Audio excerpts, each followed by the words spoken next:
Welcome to the Kennedy Report. I'm Kennedy Hall. An Italian bishop has attended publicly the opening ceremony or inaugural ceremony of a Freemasonic lodge / temple. I'm going to repeat that. An Italian bishop of the Catholic Church, un vescovo italiano per tutti gli italiani che stanno ascoltando. An Italian bishop went to a Freemasonic opening ceremony. I'm going to say this one more time so we can really just understand, especially to all my anti-trad critics out there who think that traditional Catholics say things they can't really back up. An Italian bishop has attended the opening of a Freemasonic temple.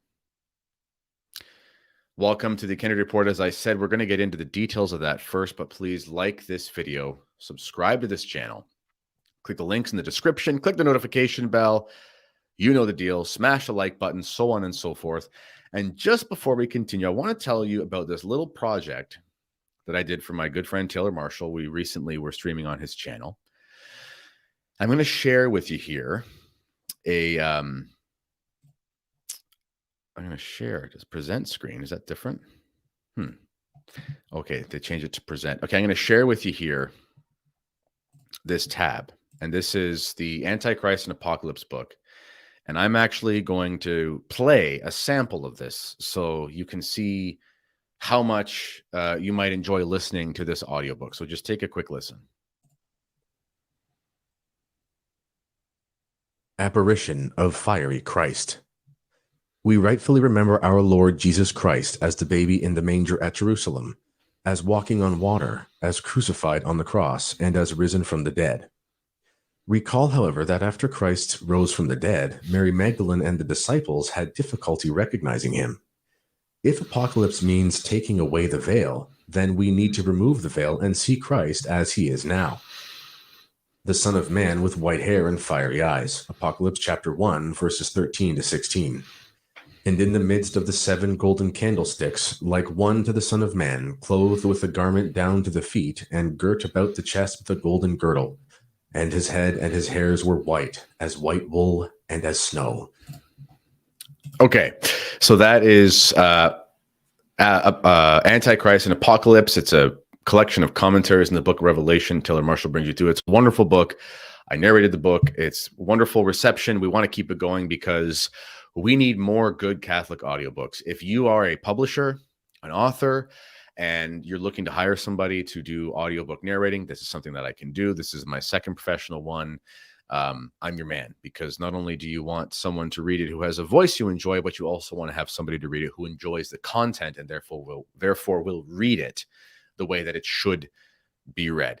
And we're going to read something that I wish we didn't have to read right now, which is the article about what happened in Italy. So we're just going to open up this tab here and make it so you can all read it. I'll make this a little bit bigger here. So there you go. All right. This is Italian bishop attends inauguration ceremony for new Masonic temple. An Italian bishop last week attended the inauguration ceremony for a new entrance to the Masonic Lodge of the Grand Orient of Italy in Terni. Following public outcry at the scandal, the diocese quickly attempted to save face, save their appearance, defending the bishop's presence at the event by invoking the synodal path. Yes, it's just as part of this synod on synodality, we want to really reach out and just go hang out with Freemasons in their temples. Yeah, that sounds good. Continuing. He says, on September 27th, the Bishop of the Diocese of Terni, Francesco Antonio Soldu, together with numerous city and government officials, as well as leaders and members of Italy's Masonic lodges, attended the ribbon cutting for the Masonic House of Via Roma in Terni. The Italian Catholic blogspot Mesa in Latino reported the event, noting the scandal of the bishops present.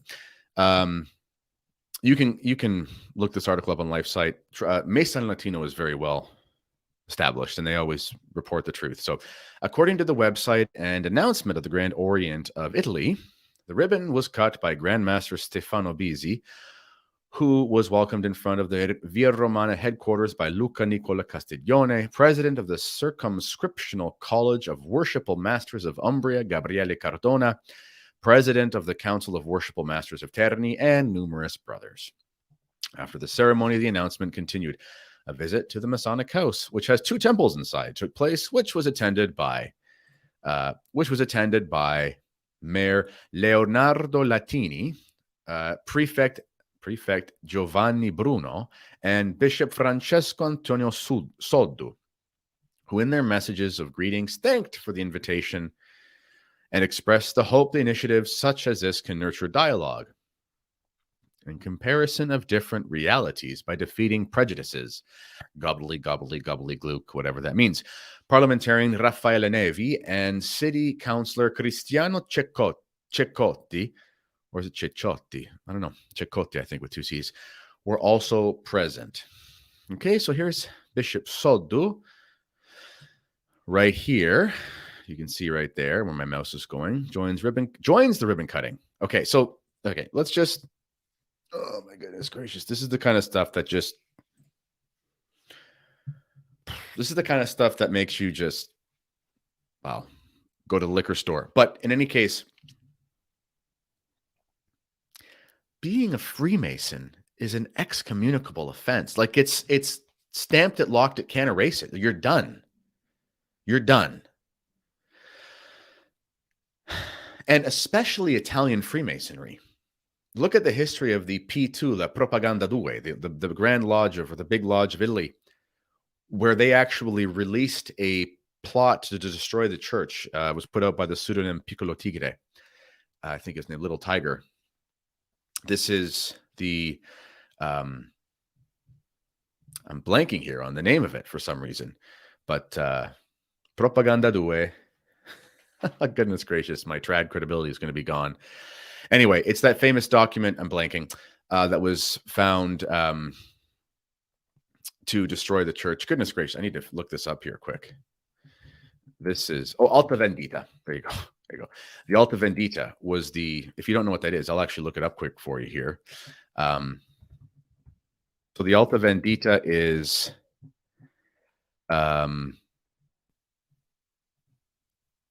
actually, well, the one from Google, or the one from, what's it called? Wikipedia is not that bad, so we'll just open it up. Anyway, the Alta Vendetta is the permanent instruction of the Alta Vendetta, commonly called the Alta Vendetta, which is essentially instructions on how to overthrow the Catholic Church. And providentially, this fell into the hands of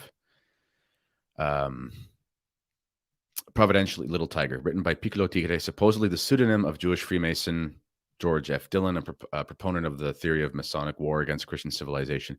I don't know how good the Wikipedia one is, but anyway, it ended up, the Carbonari had strong similarities and ties to the anti-clerical Freemasonry, and the document is seen as part of an international Masonic conspiracy. Anyway, it is part of that. This has been established. Is it widely quoted by many traditionalist Catholics as an expose of heretical subversion of the Catholic Church in 19th century? Taylor Marshall talks about this in his book. John Venari, rest his soul, wrote about this as well. Anyway, this is the legacy. The legacy of Italian Freemasonry is a desire to destroy the Catholic Church. So, I mean, all Freemasonry is bad. And I've researched it intensely. And yes, there are basically 2 types of Freemasonry historically. There's sort of the old Whig Freemasonry, which is a heresy, which is wrong, but it is different than the sort of Illuminized continental European Freemasonry, which is more explicitly against the Catholic Church in a sort of protest against it. They did split off, but there is no good Freemasonry, and especially Italian Freemasonry.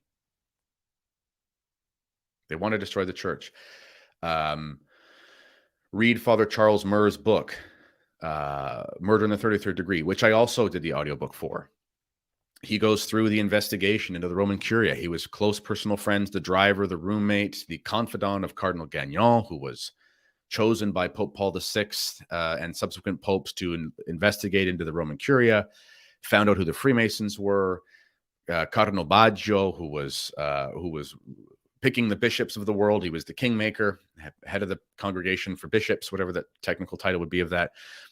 He was a Freemason. Annibale Bugnini, the man who made the Freemasonic, the new Mass, Freemasonic and Lutheran in its spirit, was a Freemason.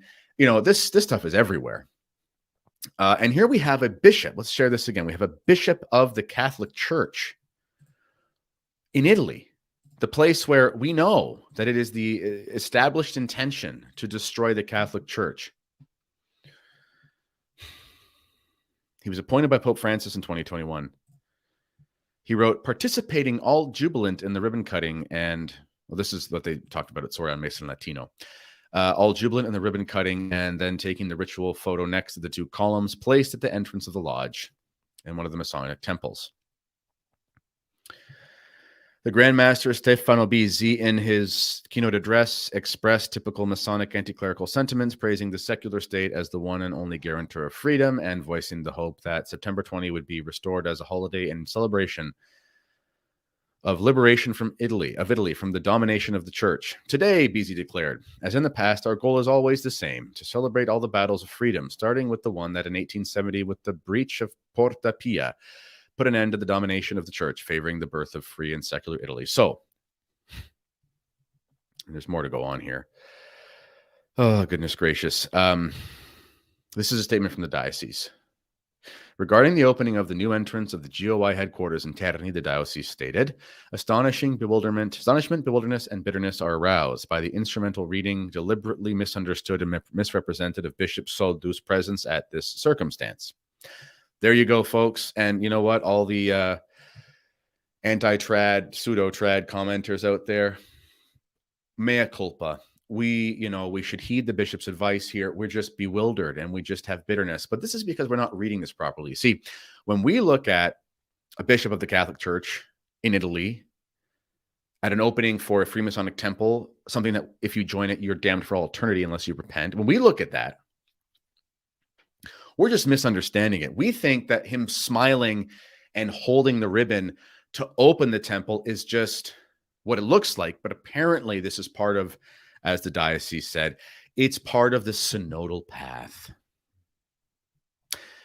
The diocese further claimed that the bishop's purpose at the ceremony was witnessing fidelity to the gospel and to the church, especially in the time of the synodal path that characterizes it. This is complete and utter nonsense. Complete and utter nonsense. If you buy that this is part of the synodal path, then you should probably be less gullible. We'll say it like that. It'd be one thing if a bishop was going to a Freemasonry lodge, a temple, and like St. Paul went to the temples in Athens and preached the gospel. It's quite another thing to go to a temple and attend the ribbon-cutting ceremony with joy that a new temple of damnation, that's what it is. You join the Freemasons, you die unrepentant, you burn in hell for all eternity. Satan is your daddy. This bishop attended a ceremony opening up a Masonic lodge with temple, whatever structures in it, that was created as a way to destroy the Catholic Church, especially in Italy. And he's happy as they open the place. This is the kind of thing that if there was like a Catholic version of the Babylon Bee and you did this a couple years ago, it would be funny because it's like, it's stranger than fiction. This is real. This is further vindication of Archbishop Marcel Lefebvre. I'm going to pull up his quote here, where he talks about being excommunicated from Freemasonry.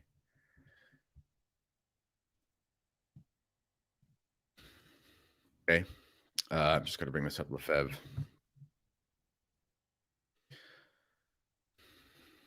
That's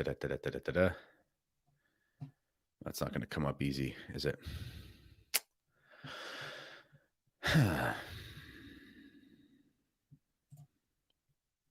Is it here? Here you go. Here's actually a quote and a picture. I'll just bring this up. It's in his writings and things like that. What a beauty, though. Marcel Lefebvre. Here you go. Make this bigger.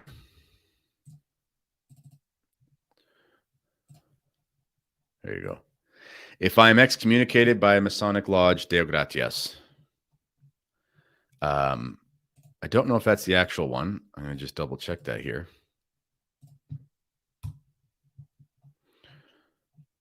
Okay, my apologies. I don't think that's the actual statement. Marcel Lefebvre does talk about being excommunicated from Freemasonry. Oh, yeah, here we go.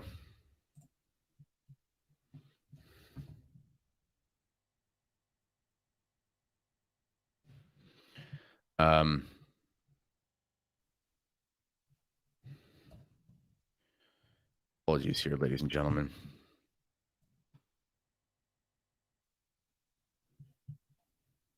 Yeah. So you find here,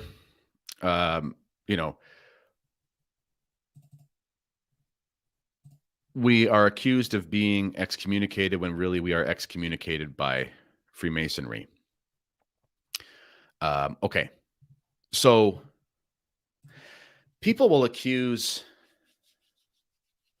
Marcel Lefebvre as being hyperbolic, saying things that he shouldn't have said. They usually don't understand him when they say that. Do you think that this bishop is the only bishop of the Catholic Church who is cozy with the Freemasons?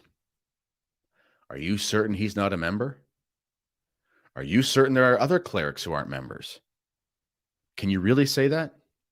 I know, for example, that a famous bishop in Canada, I know this from people who are in the seminary, goes to the Freemasonic Lodge for drinks and brings seminarians with them. That's going on today. We know that there were Freemasons in the clergy. This has in Rome. This has been completely proven. This is not in the realm of conspiracy. This is, look it up. It's in the history books. When Marcel Lefebvre said things like, we have been excommunicated from Freemasonry, it wasn't an insult. It was him appealing to a historical fact. Now you might think to yourself, does that mean he's imputing the entire church with Freemasonry? No. He's saying that there are Freemasons in the clergy, in the hierarchy, who wanted to take him out. And if they convince it to be the case that he's excommunicated, then he's excommunicated from Freemasonry, because that's the sentiment behind it. You see, in the past, in the church, various bishops would excommunicate other bishops. This didn't mean they weren't in the church, by the way. The Bishop of Quebec excommunicated Bishop Carroll. The first bishop of USA. He didn't want his sort of Americanist, kind of modernist tendencies to be in Quebec. In the early church, various councils would excommunicate the bishops who didn't show up to them, but they were still bishops in the church and they still had their diocese and they weren't in schism. The reason I say this is because this is just further vindication of Marcel Lefebvre, excommunicated from Freemasonry. While literally here, one of the bishops appointed by Pope Francis is hanging out publicly with Freemasons. Imagine if